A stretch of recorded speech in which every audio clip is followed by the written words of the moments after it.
Et dans le même registre, avec cette fois-ci une autre formation, il s'agit de celle de personnel navigant pour le déploiement du matériel électoral et des agents dans le Congo profond, avec ses 28 bateaux, dont 9 de grand format de type catamaran et 19 wheelies solides et fiables. Ces apprenants sont outillés dans le renforcement des capacités de déploiement des matériels électoraux en République démocratique du Congo, surtout dans les zones d'accès difficiles.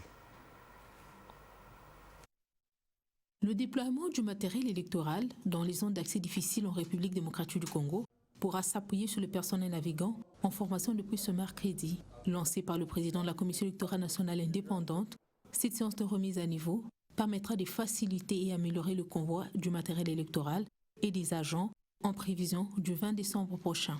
La configuration géographique de la République démocratique du Congo, notre pays, impose à la CENI le recours à plusieurs types de moyens de transport, notamment l'usage de bateaux ou encore d'embarcations.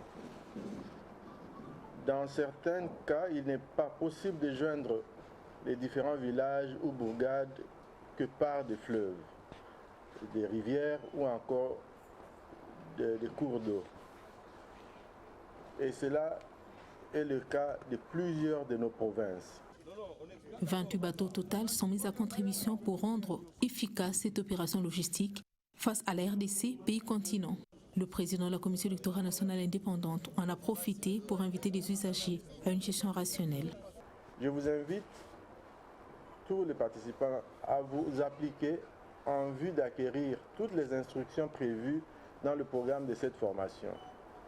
Sachez que les bateaux mis à votre disposition sont exclusivement destinés au seul transport de matériel et éventuellement du personnel opérationnel de la CENI.